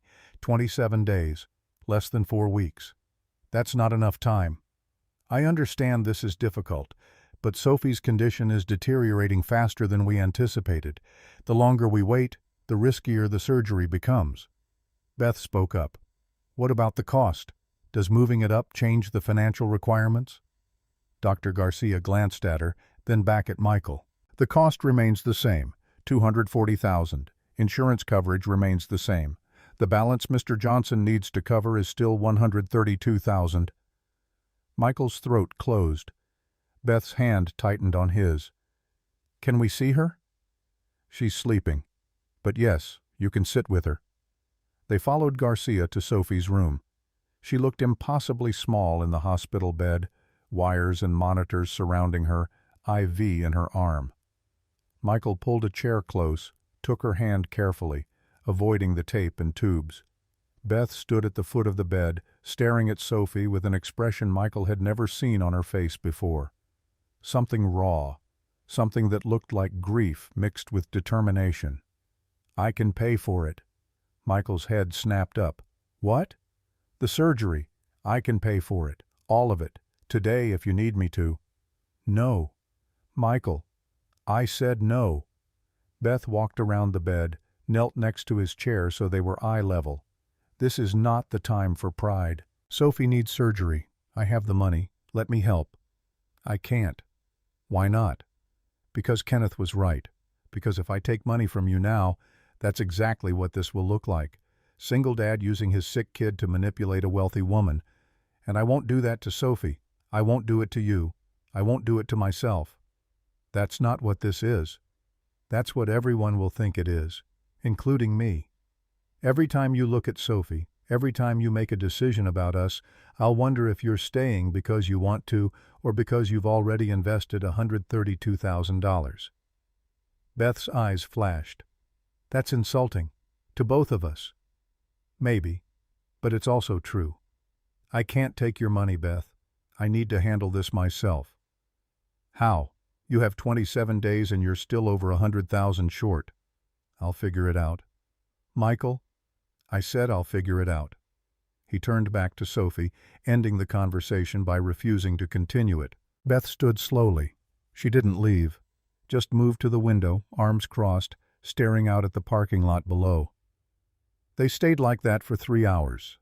Silent. Sophie sleeping between them. Michael's mind spinning through calculations that still didn't work no matter how many times he ran them. At 8 o'clock, a nurse came in to check Sophie's vitals. Everything looked good. They'd keep her overnight for observation, discharge her tomorrow if there were no complications. Michael texted Amanda to let her know. Got an immediate response. I'm getting in my car. Be there in 2 hours. He didn't argue. Amanda would come whether he wanted her to or not. That was what sisters did. Beth finally spoke, her voice quiet but firm. I'm not leaving. You should go home. Get sleep. You have work tomorrow. So do you. And I'm still not leaving. Michael wanted to fight, wanted to push her away before she got hurt, or Sophie got more attached, or Kenneth won his board vote by proving Beth cared more about her boyfriend's kid than her company. But he was too tired, too scared, too overwhelmed to do anything except nod. Okay. Amanda arrived at 10:15. She took one look at Sophie, then at Michael, then at Beth, and her expression shifted through several emotions before settling on determined calm. You look like death. Both of you. I'm getting coffee. When I get back, someone's going to explain what's actually going on. She left. Michael and Beth sat in silence. Sophie stirred, eyes fluttering open, unfocused at first, then finding Michael's face. Daddy? I'm here, baby.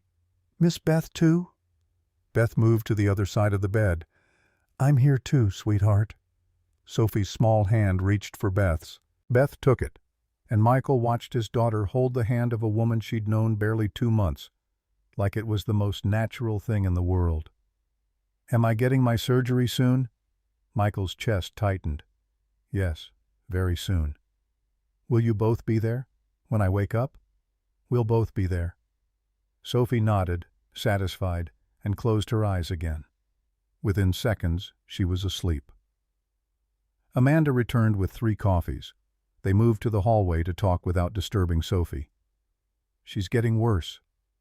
Michael's statement, not a question. Amanda nodded. Surgery's in 27 days. You still don't have the money. Working on it. Michael, stop. Just stop. Let me help. Let Beth help. Let anyone help before you literally kill yourself trying to do this alone. I can't.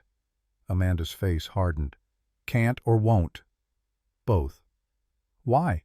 Explain to me why accepting help from people who love you and Sophie is somehow worse than letting your pride destroy you. Michael looked at Beth. Beth looked back, challenge clear in her eyes. Answer the question. Tell your sister why you'd rather fail than accept what we're offering. Because if I take the money and something goes wrong, if the surgery doesn't work or Sophie doesn't make it or... His voice broke. Amanda grabbed his shoulders. Don't you dare. Don't you dare plan for her funeral when she's right there breathing. You handle this like Sophie's going to live, because she is. You don't know that. Neither do you. So stop making decisions based on worst-case scenarios and start making them based on what Sophie actually needs. Beth spoke quietly. Which is a surgery her father can pay for, one way or another. Michael looked at both of them. The 2 women in his life who kept trying to save him from himself. Amanda, who'd been doing it for 38 years. Beth, who'd been doing it for 2 months but somehow felt just as essential. I need time to think. Amanda's jaw set. You have until Sophie's discharge tomorrow. Then we're having this conversation again, and this time you're going to listen. She went back into Sophie's room. Beth stayed in the hallway, watching Michael with an expression he couldn't quite read. I know what you're thinking, that I'm being stubborn, that I should just take the money and be grateful. I'm thinking that you're scared, that you've spent 3 years learning how to survive alone, and now someone's asking you to be vulnerable. That's terrifying. I get it. Do you? I was married to Kenneth for 5 years. 5 years of being told I was too intense, too ambitious, too everything. That I should be grateful he put up with me. When I finally left, I swore I'd never need anyone again. Never give anyone that kind of power over me. She stepped closer. Then I met Sophie. And you. And you broke through every wall I'd built without even trying. Just by being exactly who you are. Good father. Good man. Too proud for your own good, but that's part of why I... She stopped. Michael's breath caught. Why you what? Why I'm in love with you. Actually in love. Not falling anymore. Fully there. The words hung in the fluorescent-lit hospital hallway. Michael wanted to say it back. Wanted to close the distance between them and kiss her and accept everything she was offering. Money, love, partnership, all of it. But accepting meant trusting, and trusting meant believing that this time would be different, that this person wouldn't leave or die or disappear like everyone else had. I don't know how to let you carry this with me. Then let me carry it for you, just until you're strong enough to share the weight. Michael's phone buzzed. Stephen Taylor calling at 10:45 at night. He answered. Michael, I heard about Sophie. I'm sorry. Take whatever time you need. The Henderson project can wait. Family comes first. We'll push your deadline. No, I can finish. I just need a few more days. Stephen was quiet for 3 beats. The promotion committee meets Monday. If the Henderson deliverables aren't done, your name gets pulled from consideration. I understand. Are you sure? Because I can push the whole meeting back a week if you need. I'll have it done.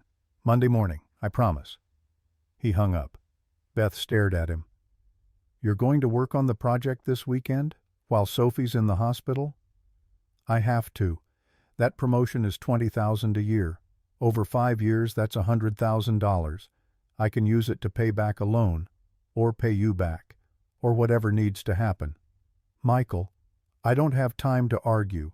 I have 60 hours to finish 80 hours of work, so I'm going to finish it. He walked back into Sophie's room. Amanda looked up from the chair she'd pulled close to the bed. You should go home. Get some sleep. I'll stay with her tonight. I'm not leaving. Neither am I. They stayed, all 3 of them. Michael in one chair, Amanda in another, Beth on the small couch under the window. Sophie slept through the night with monitors beeping steadily, proving her heart was still beating, still fighting, still giving Michael a reason to keep going. Friday morning, Sophie got discharged. Michael took her to Amanda's house, where she'd stay until Monday while he finished the Henderson project. Sophie clung to him at the door. You promise you'll come get me? I promise. Monday after work. And Miss Beth will visit? Michael looked at Beth, who'd driven separately but arrived at the same time. I'll visit. Tomorrow. We'll make those cookies you wanted. Sophie's face brightened. She hugged Beth around the waist, then disappeared into Amanda's house with her overnight bag. Amanda pulled Michael aside. You're making a mistake. Noted. I'm serious. Let someone help you before there's nothing left of you to save. I'm fine. You're not, but you're too stubborn to see it. She went inside. Michael stood on the sidewalk next to Beth, exhausted and wired simultaneously. Go home. Sleep. I'll bring you dinner later. You don't have to. I want to. She kissed him. Quick. Public. Not caring who saw. Then she got in her car and drove away. Michael went home, opened his laptop, stared at the Henderson project that needed 60 more hours of work compressed into 48 hours of weekend.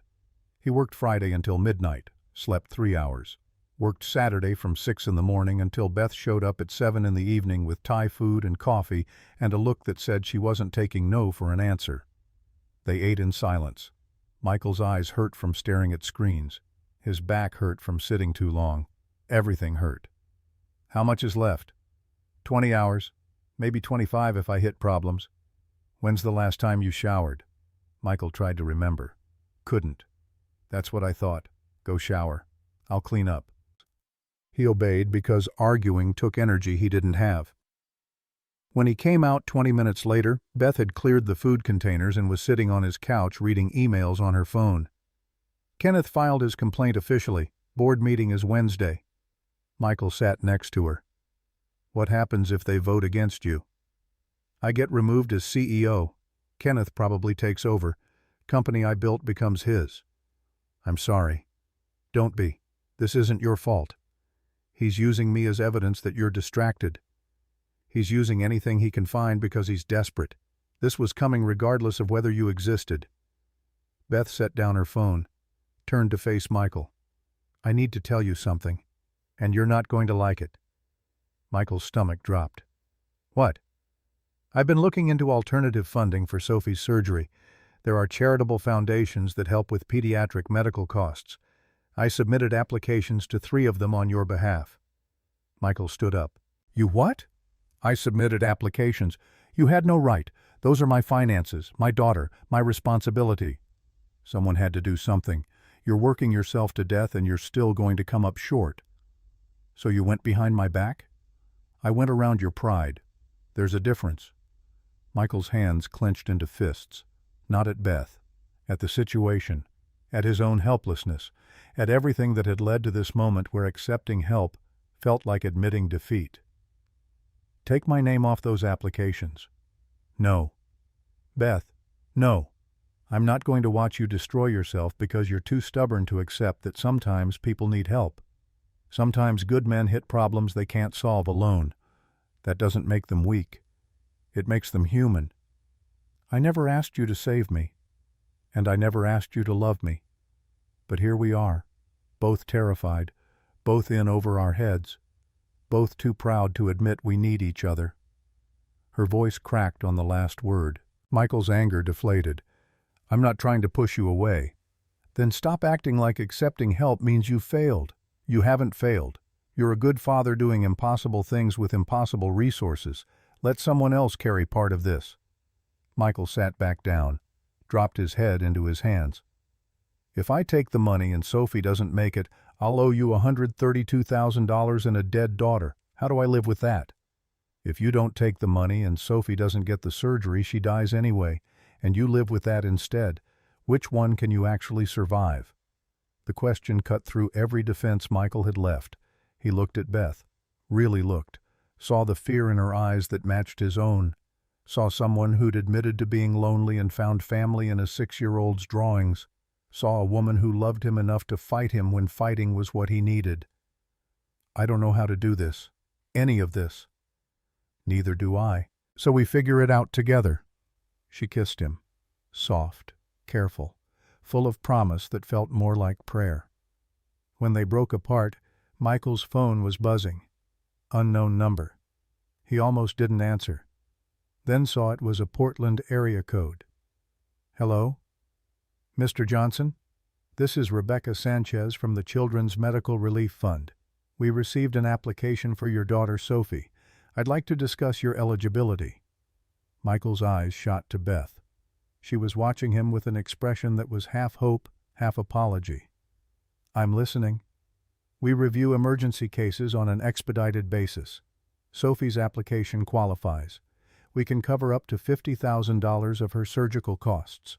The funds would be dispersed directly to Providence Hospital. Michael's hand shook, holding the phone. 50,000? Yes, sir. I'll need some additional documentation, but if everything checks out, we can have the approval letter to you by Wednesday. Thank you. I'll get you whatever you need. He hung up, stared at Beth. 50,000. That's one foundation. The other two are still reviewing. You really did this? I really did. Michael pulled her close, held her tight enough that she made a small sound of surprise. His face pressed into her hair. Thank you. You're welcome. They stayed like that for a long time. Then Michael pulled back, wiped his eyes, and tried to smile. I still need to finish Henderson. Deadline's Monday. Then finish it. I'll sit here and keep you company. She did. Beth stayed until 3 a.m, reading or working on her own laptop, while Michael coded and analyzed and built models that finally started coming together. When she left, she kissed him at the door and made him promise to sleep. He promised, meant it, slept for 4 hours, then got back to work. Sunday afternoon, the second foundation called. Another 30,000 approved. Michael added it to the first 50. 80,000. 52,000 still needed. He worked Sunday until 11, finished Henderson at midnight, uploaded the deliverables, sent Stephen an email confirming completion, then collapsed into bed and slept for 12 straight hours. Monday morning he picked up Sophie from Amanda's. She threw herself into his arms. I missed you, Daddy. I missed you too, baby. Did you finish your work? I did. Are you going to get the promotion? I hope so. They drove home. Beth met them at the building entrance. She'd brought Sophie's favorite donuts and a coffee that was actually good for once. They ate breakfast together in Unit 7 like it was the most normal thing in the world. At 9:30, Michael's phone rang. Stephen. Henderson deliverables look good. Committee meets this afternoon. You should know by end of day. Thank you. At 2 o'clock, Beth got a call. Michael could only hear her side, but it was enough. Yes, I understand the concerns. No, my personal life has not affected my professional judgment. The numbers speak for themselves. She hung up. Her face was pale. Board vote is Wednesday. Kenneth has convinced one more member. It's 4-3 against me. What happens now? I present my case Wednesday morning, convince one person to switch their vote, or I lose everything. Michael took her hand. You won't lose. You don't know that. I know you. You don't lose. She smiled. Brittle. Uncertain. Nothing like the confident CEO he'd first seen 7 months ago. At 4:15, Stephen called back. Congratulations. Promotion's yours. 20,000 increase. Effective immediately. Michael sagged against the counter. Thank you. You earned it. Now go celebrate. He hung up, looked at Beth and Sophie. Sophie was drawing. Beth was watching him with cautious hope. I got it. The promotion. Beth's face transformed. She stood, crossed to him, kissed him hard. I knew you would. 20,000 a year, over 5 years, that's enough to pay back a loan or make payments on whatever we still owe. We? You didn't think I was going to let you handle this alone, did you? Michael kissed her again. Sophie made a disgusted sound. Gross. Adults kissing. They both laughed. Real laughter. The kind Michael hadn't felt in weeks. That night, after Sophie went to bed, Michael sat down with Beth and his laptop, pulled up his banking information, his spreadsheet, all the numbers he'd been tracking for months. 50,000 from the first foundation, 30 from the second, 20 from my promotion over the next year if I negotiate a signing bonus. That's 100,000. Which leaves 32,000, which I can cover with a personal loan. The promotion makes me eligible for better terms. Or I can cover 32,000 and you pay me back over time. Michael looked at her. You'd really do that? I'd really do that. Kenneth will use it against you. Let him. I'm not losing you or Sophie because he's a vindictive asshole. Michael pulled up the loan calculator, ran the numbers. With Beth's 32,000, the foundation money, and his promotion, they'd have enough. Sophie would get her surgery. Okay. Beth blinked. Okay? Yeah. Okay. I'll take the loan from you. 32,000. I'll pay you back with interest over 5 years. You don't have to pay interest. I do. This is a loan, not charity. We do this the right way. Beth's eyes got bright. The right way. The right way. She kissed him, deep, grateful. Michael pulled her close and let himself believe, for the first time in 3 years, that maybe things would actually work out. Sophie's surgery was scheduled for May 15th, 13 days away. Michael had the money, had the promotion, had Beth and Sophie and Amanda, and a plan that might actually succeed. Wednesday morning, Beth went to her board meeting. Michael texted her at 10. You've got this. Show them who you are. She responded at 11. It's done.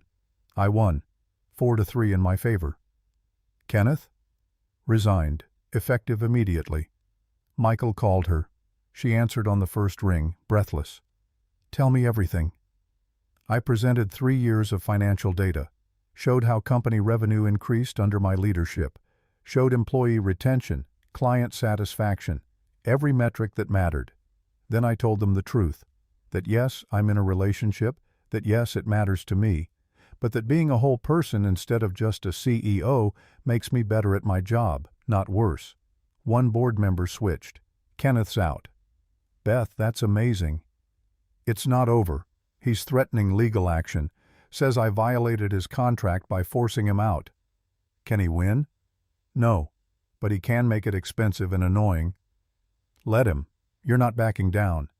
No, I'm not. That evening, Beth came to dinner with champagne they didn't drink and a lightness Michael hadn't seen in her before.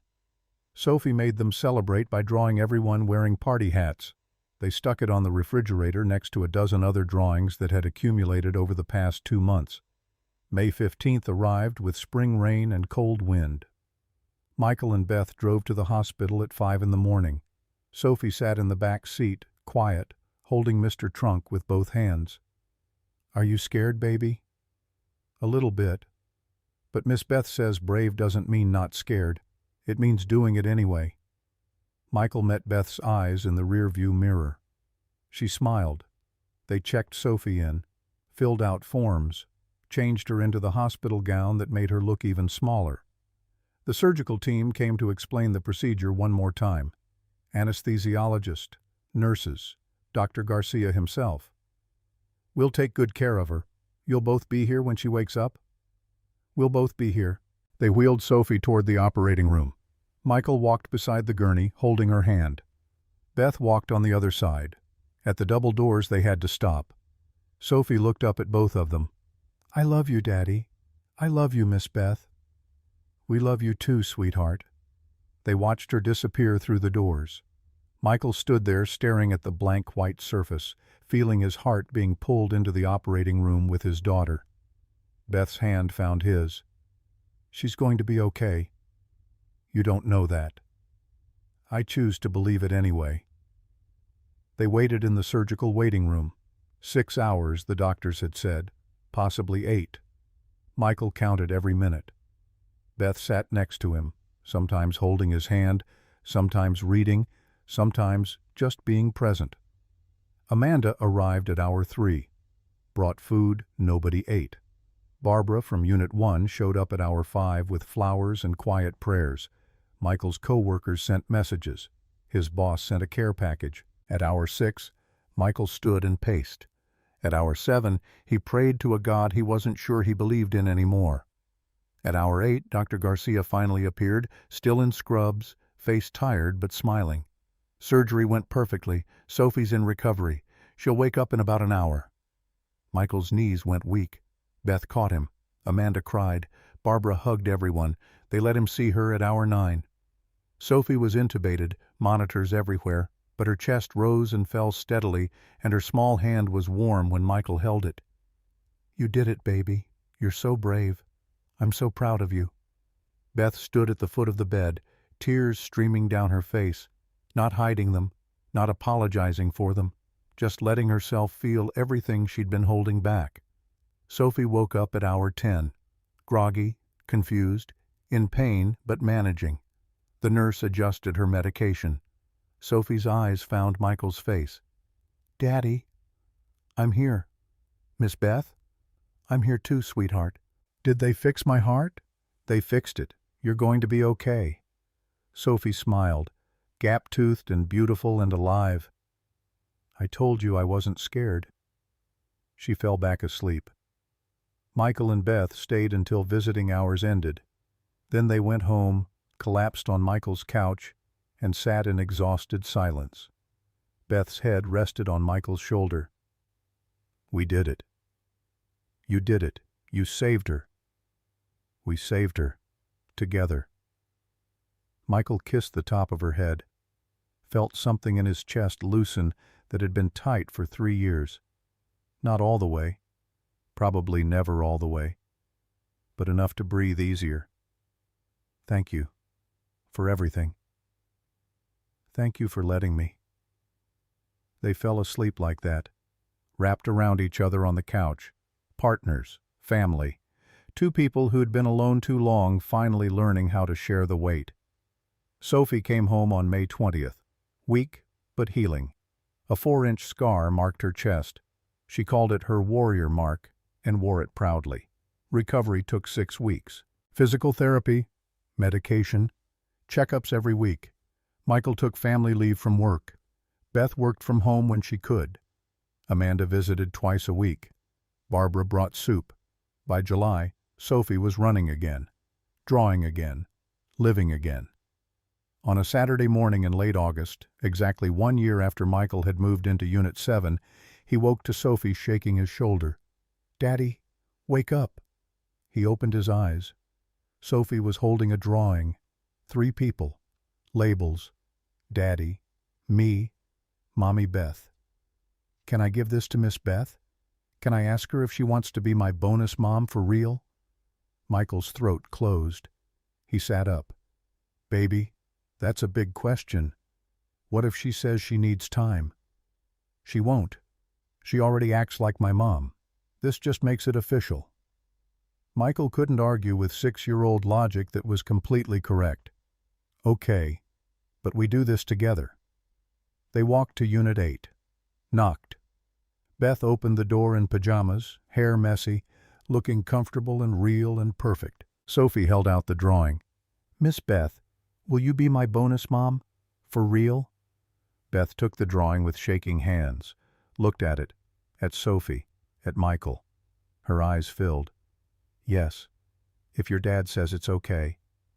Michael stepped forward, took Beth's free hand. "It's more than okay. Move in with us, officially. Not just clothes in my closet and a toothbrush in my bathroom. Actually live here, with us, build something real." Beth kissed him, then knelt down and kissed Sophie's forehead. "Yes, to all of it. Yes." Sophie cheered, hugged Beth around the neck, started planning immediately where Beth's things would go and what color they should paint the guest room that would become Beth's office. Michael watched them, his daughter and the woman he loved, building a family from broken pieces. Not perfect, not without scars, but real, honest, worth fighting for. 7 months of silence had led to this. One moment of courage, a lifetime of family. He'd take it,